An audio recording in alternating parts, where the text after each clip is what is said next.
Hari ini kita lanjut lagi ya bahas mengenai meditasi, Bante.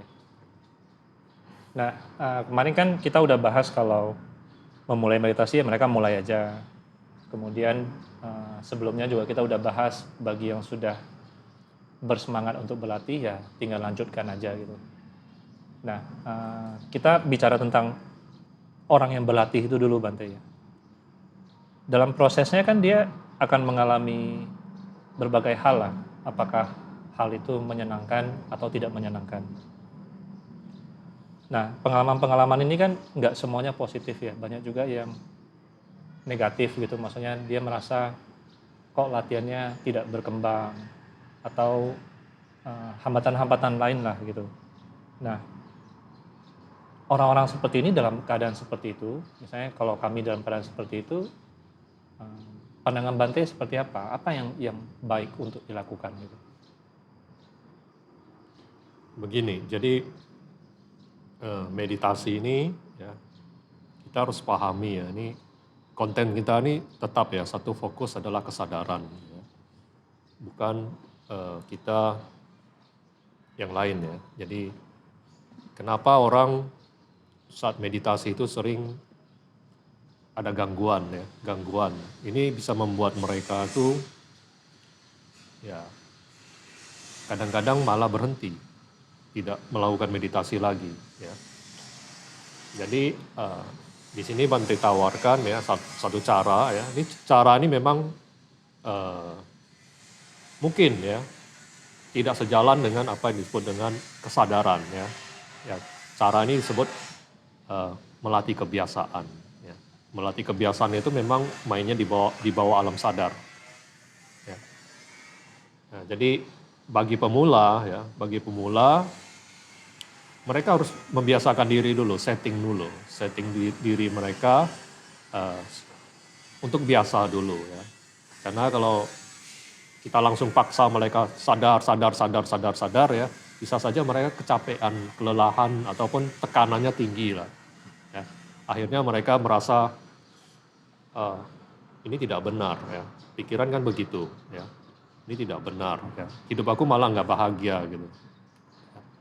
Jadi untuk membangun kebiasaan, kalau yang jelek memang tidak perlu usaha ya. Tapi kalau yang baik ini perlu usaha. Ya, kebiasaan itu harus kita bangun. Ya, kunci dari segala kesuksesan sebenarnya adalah kemampuan kita membangun kebiasaan sih. Kecuali kalau kita memang sudah punya kesadaran penuh ya. Kita tidak perlu lagi sebenarnya. Kita udah tahu ini bagus ya kita lakukan terus gitu. Tapi kalau misalnya kita belum punya kesadaran seperti itu, ya kita harus bangun kebiasaan gitu. Contohnya misalnya mandi ya. Ya mandi itu adalah kebiasaan. Ya. Karena saat kita pergi mandi, kita sudah nggak mikir ini mandi ini penting atau enggak ya.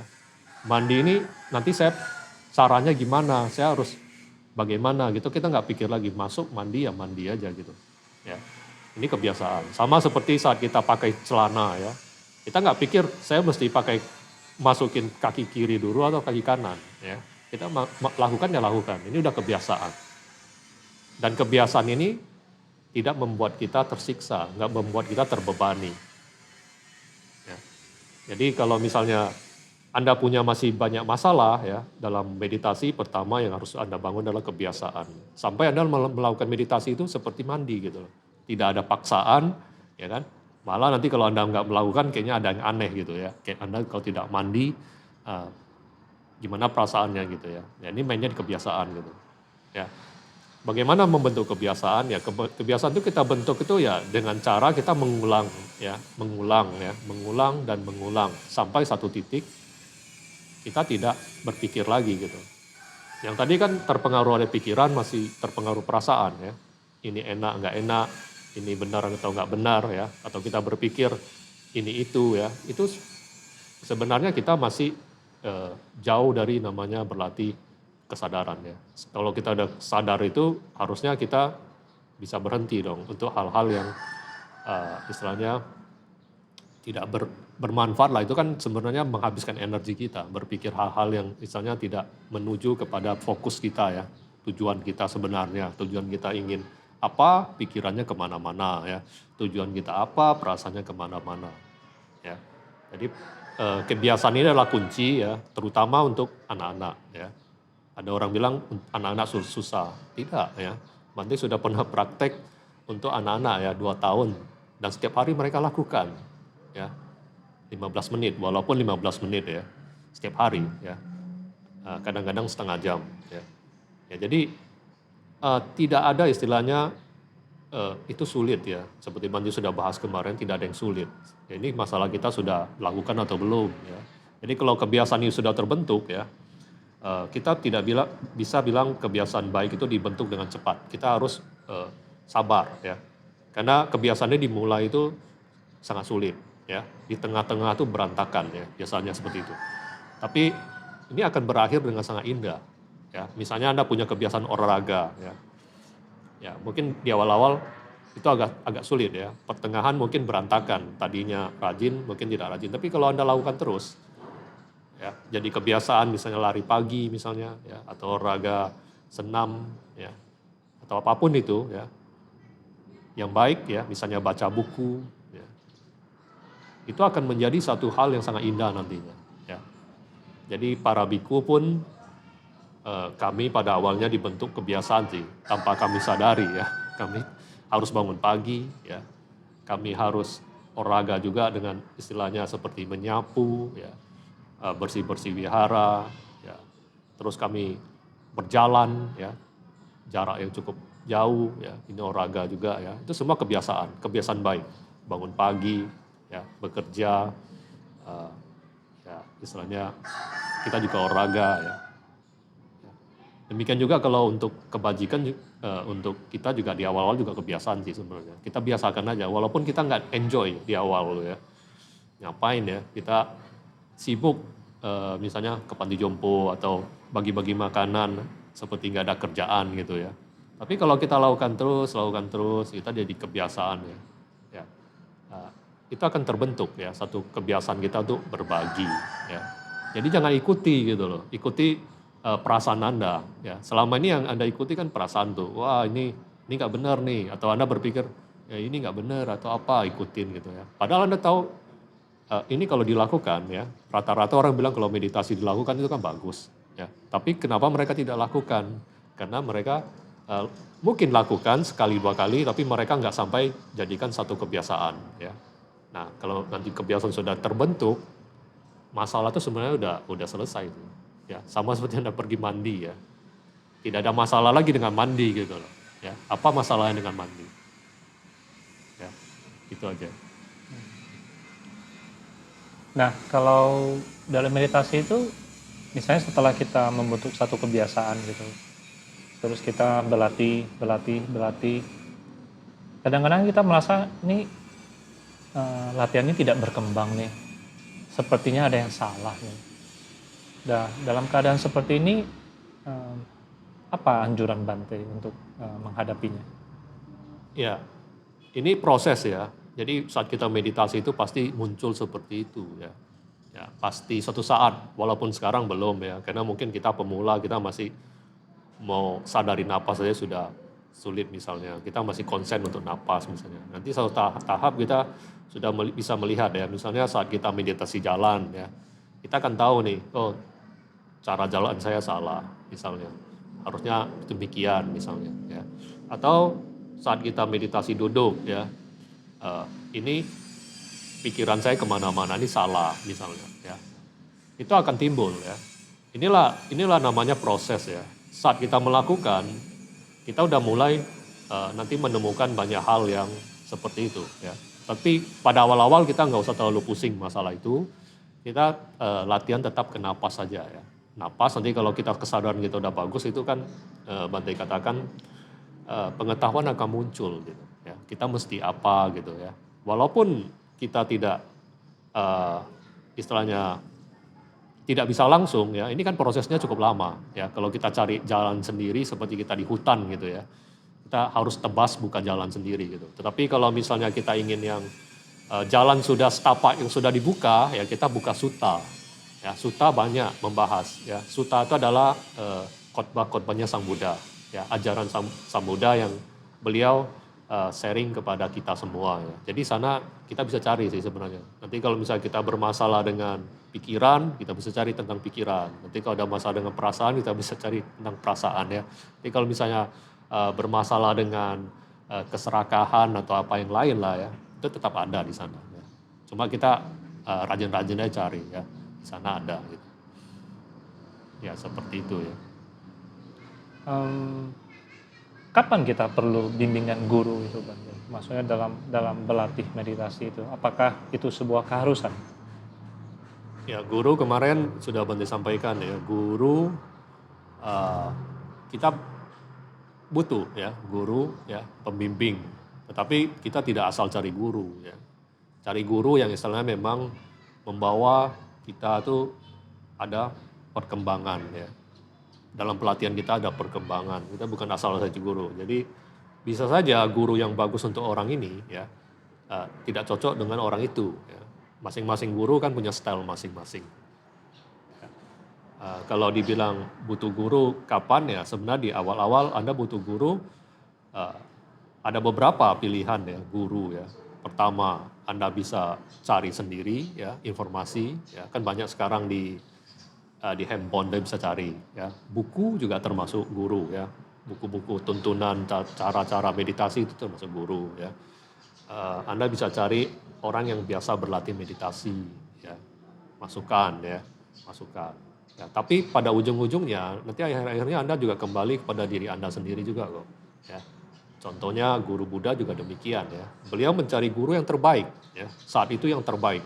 Pokoknya tidak ada guru yang terbaik lagi yang beliau cari ya. Yang terbaik sudah dia dapatkan dan kemampuannya sudah seperti guru itu ya. Tapi beliau tidak menemukan apa yang dia cari. Akhirnya apa? Beliau mencari sendiri ya. Tapi kita untungnya sekarang ya karena guru Buddha sudah menemukannya. Tinggal kita rajin nggak cari di suta itu jalan tol ya. Kalau untuk Anda yang ingin cari yang cepat sebenarnya di sana ya, tetapi tetap didukung oleh kualitas meditasi Anda. Ya, dhamma hanyalah dhamma ya. Kualitasnya tergantung Anda ya.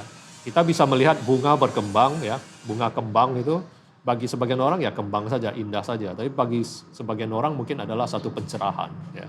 Ini kan kualitas batin Anda melihat itu. Ya, jadi guru ya kalau Anda merasa butuh, ya Anda boleh cari ya. Tapi kalau misalnya tidak temukan yang Anda harapkan, ya Anda bisa explore lah dari diri Anda sendiri ya, dari buku-buku ya.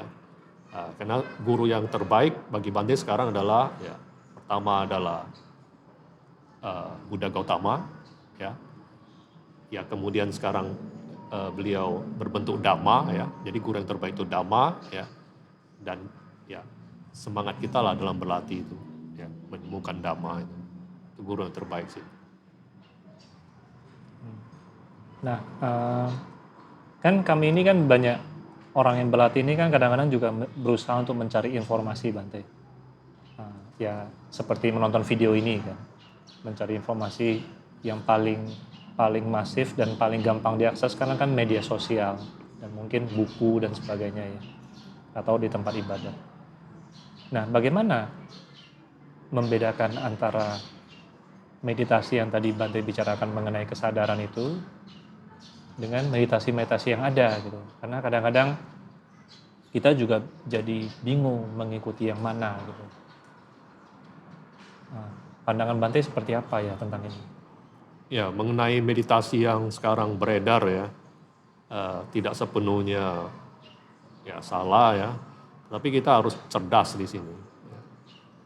Yang guru Buddha ajarkan itu adalah yang terbaik, ya, yang terbaik. Ya. Ini selalu Bante ingatkan, ya.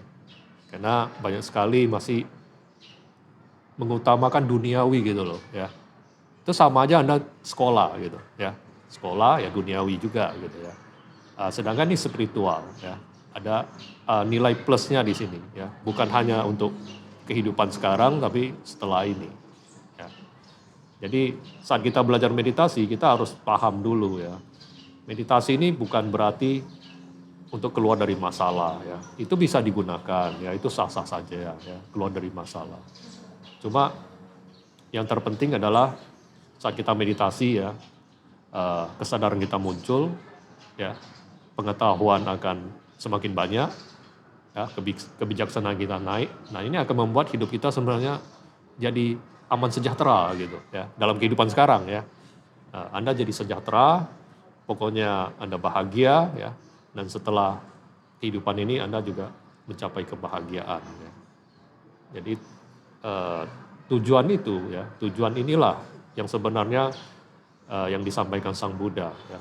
Sang Buddha menyampaikan Dhamma ini kan tujuannya supaya kita bahagia di kehidupan ini juga ya, dan bahagia setelah ini ya. Cuma kita lebih orientasi kebahagiaan yang ada sekarang gitu ya.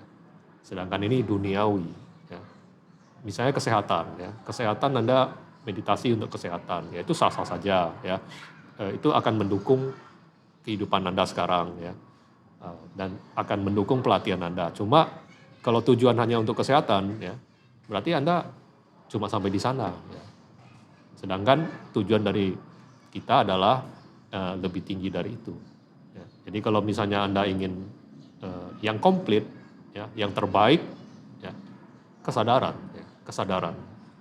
Jadi dengan menyadari ucapan kita, menyadari perbuatan kita, menyadari pikiran kita, terutama ya pikiran ya, maka segala kehidupan ini akan menjadi baik ya, menjadi ya, membuat hidup kita tuh menjadi bahagia ya, ya, juga membawa kebahagiaan bagi makhluk lain, ya itu. Ini mengenai yang tadi Bante angkat mengenai kesadaran ya.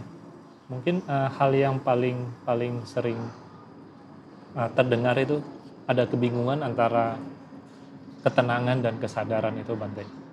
Maksudnya banyak yang jadi bingung. Sebenarnya ini tenang dulu atau sadar dulu. Nah, saya memperhatikan nafas ini untuk tenang atau untuk sadar. Nah, masih ada banyak pertanyaan-pertanyaan seperti ini. Nah, itu sebenarnya seperti apa Bante? Karena tadi Bante bilang kan kesadaran itu yang tertinggi. Begini, jadi kesadaran nih ya, kesadaran tuh kita bisa sadari ya, kita tenang atau tidak tenang ya. Tetapi kita juga tidak terpengaruh gitu.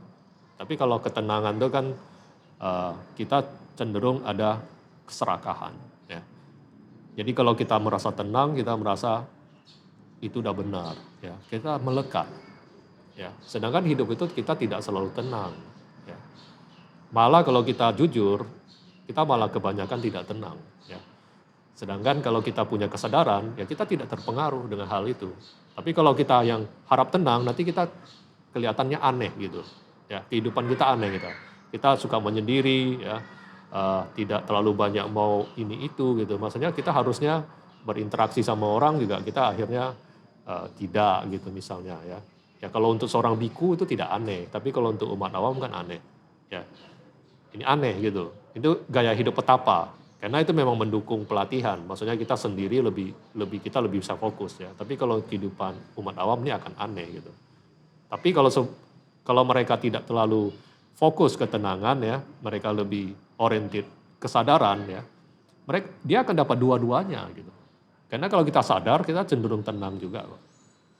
Ya, bukan berarti Bante bilang meditasi tidak boleh tenang, itu alami ya. Semakin pikiran Anda tidak bergejolak, ya Anda tenang sih. Anda tidak melanggar banyak sila, Anda lebih tenang. Ini akan mendukung. Ya, kita hanya lihat ini sebagai alat, sebagai pendukung, tapi bukan sebagai tujuan. Ya, pendukung. Ya, sulit untuk memahami Dhamma juga kalau kita tidak tenang. Ya, ini pendukung. Jadi kalau kita sudah melatih kesadaran, jangan takut ya. Bukan berarti Anda latih kesadaran, Anda dapat kesadaran, bukan ya. Anda bisa dapat itu ketenangan, kesehatan, ya, pengetahuan, ya semua Anda bisa dapatkan gitu. Cuma di sini kesadaran tuh kelasnya beda ya. Kesadaran tuh tidak melekat, ya. Dan dia tidak ada aku di sana, ya. Tapi kalau ketenangan kan ada, masih ada, ya. Saya tenang, ya. Kalau kesadaran kan kita menyadari, ya, apapun yang terjadi kita sadari, sehingga apapun yang kita lakukan tidak akan menimbulkan penderitaan terhadap diri kita dan orang lain, ya. Jadi benar semualah membawa kebahagiaan. Jadi sebenarnya bedanya cuma itu, ya. Kesadaran bisa membimbing kita pada kesucian yang permanen, ya. Sedangkan ketenangan lebih arah ke yang temporary, sementara. Ya. Jadi kalau ditanya, pernah nggak saya merasakan kesucian? Pernah, ya. Setiap orang pernah. Ya, saat dia tenang, pikirannya tidak diliputi oleh kekotoran batin, ya saat itu suci. Tapi kan sejenak. Ya. Jadi kesadaran ini kalau Bante ibaratkan seperti, sering Bante sampaikan seperti botol aqua, ya.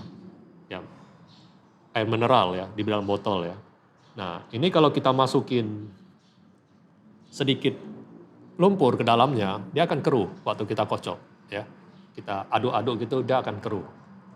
Kemudian kita letakkan di atas lantai atau meja gitu.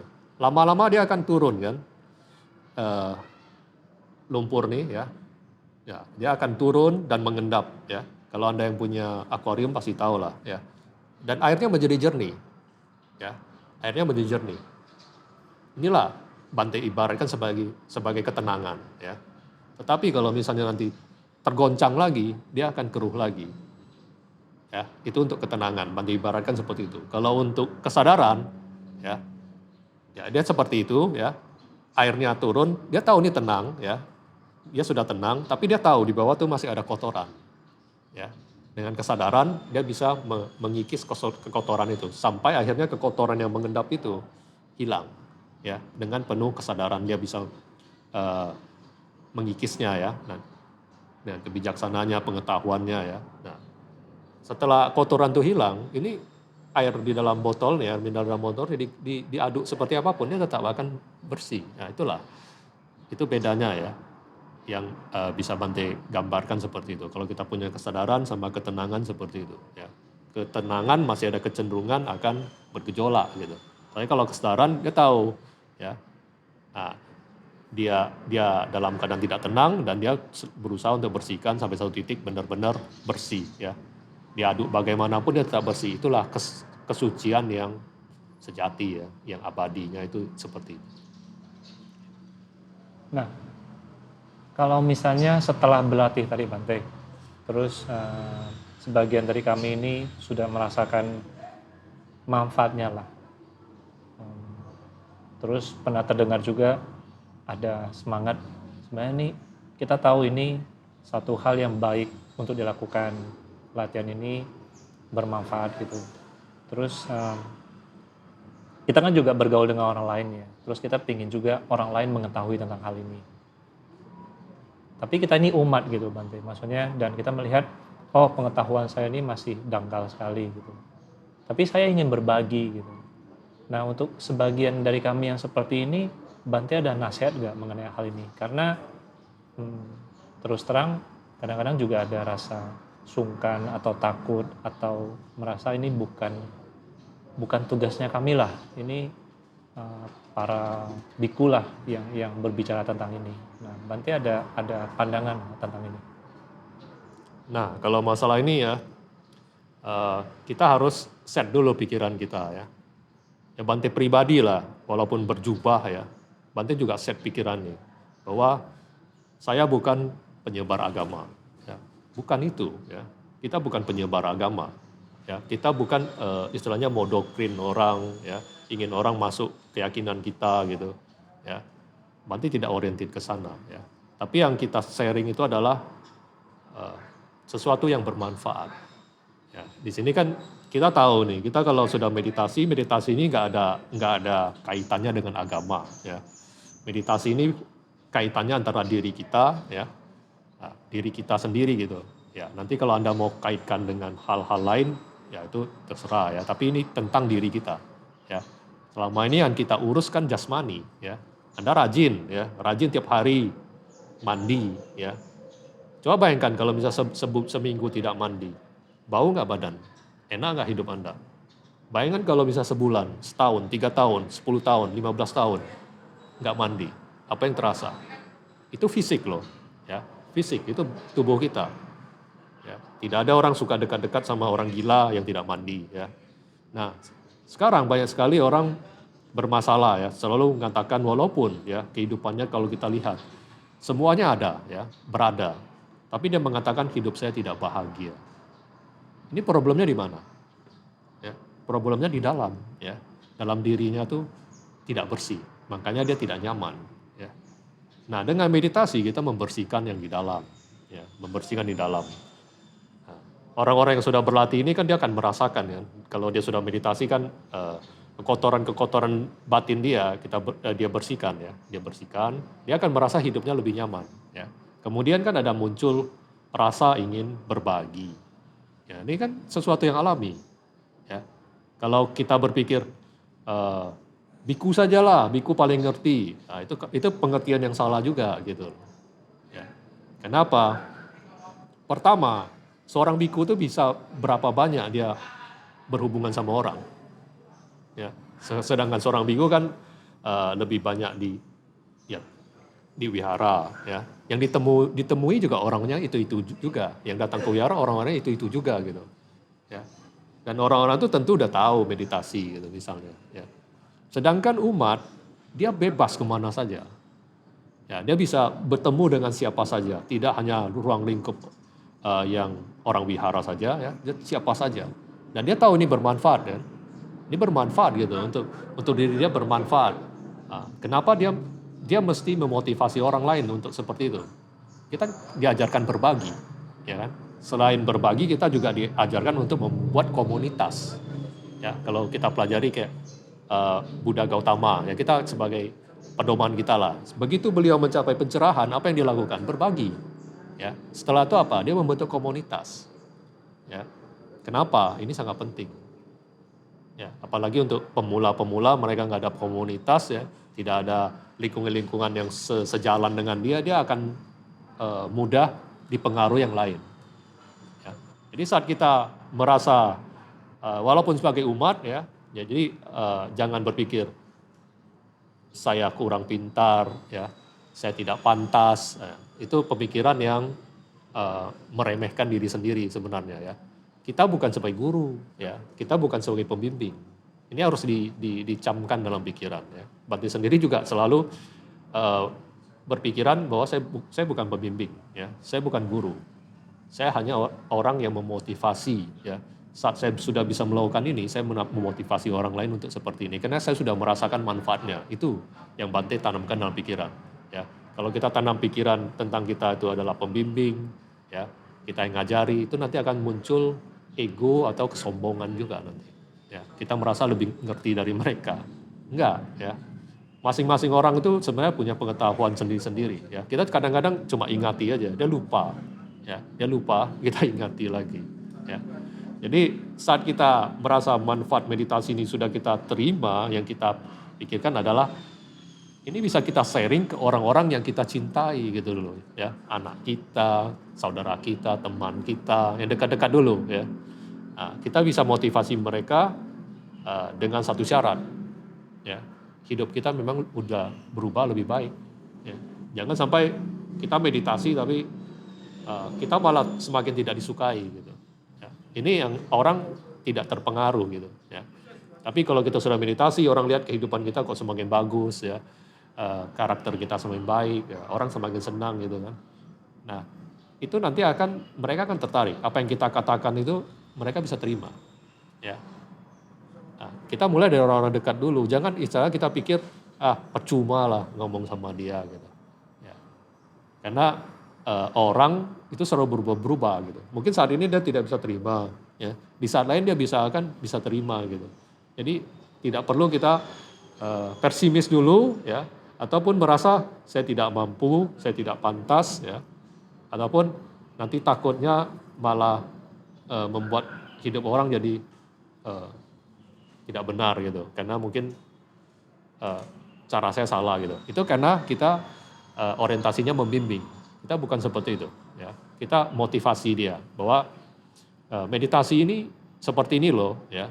yang diajarkan Buddha seperti ini gitu, step-stepnya seperti ini gitu ya. Nah, simple saja gitu loh, tidak ada teori ya, Anda tidak tinggal lakukan ya.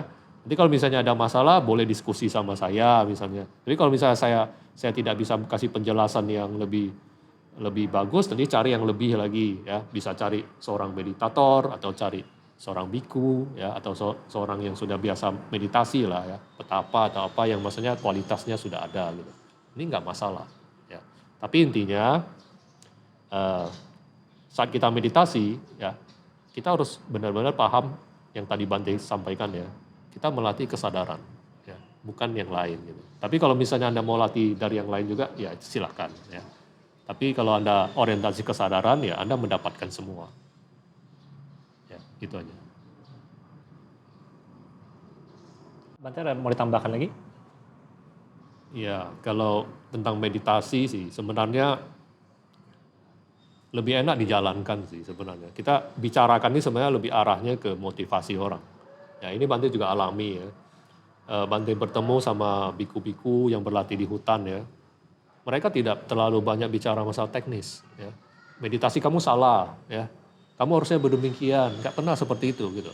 Nggak ada istilahnya dia menempatkan diri dia sebagai guru gitu. Malah sebagian semakin berlatih, semakin humble gitu loh, semakin rendah hati dia.